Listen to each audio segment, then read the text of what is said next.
മുഅ്മിനീങ്ങളെ സഹോദരങ്ങളെ, പരിശുദ്ധമായ മസ്ജിദുമായി ബന്ധപ്പെട്ട് ആദരവായ റസൂലുള്ളാഹി സ്വല്ലല്ലാഹു അലൈഹി വസല്ലമ തങ്ങൾ പറയുകയാണ്, നമുക്കെല്ലാവർക്കും വിരുന്ന് വലിയ ഇഷ്ടമാണ്, സൽക്കാരം നമുക്കെല്ലാവർക്കും വലിയ ഇഷ്ടമാണ് അല്ലെ? ഒരാൾ സൽക്കരിക്കുന്നത് നമ്മളതിനെ ആസ്വദിക്കാറുണ്ട്, സന്തോഷിക്കാറുണ്ട്.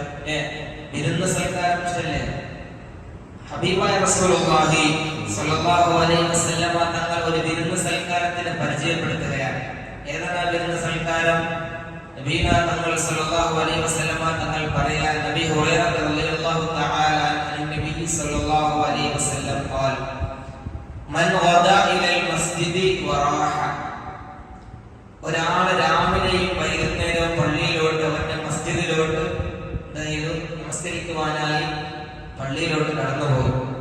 ഇങ്ങനെയുള്ള രാവിലെയും വൈകുന്നേരവും എന്ന് പറഞ്ഞാൽ പള്ളിയുമായി ഇണങ്ങിച്ചേർന്നു, പള്ളിയുമായി അഭേദ്യമായി ബന്ധം സ്ഥാപിച്ചു.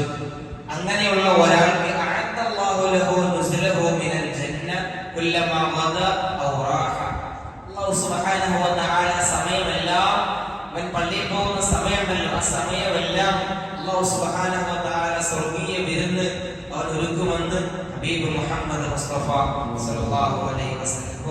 മസ്ജിദിലോട്ട് നടന്നു വരുന്നവരാകട്ടെ, മസ്ജിദിലോട്ട് അല്ലാതെ വരുന്നവരാകട്ടെ, അവരുടെ കൂലി, അവരുടെ പ്രതിഫലം ചെറുതല്ല, വലിയ പ്രതിഫലമാണ്. അവർക്കും അവരുടെ കുടുംബത്തിനും വലിയ റാഹത്താണ് അല്ലെ?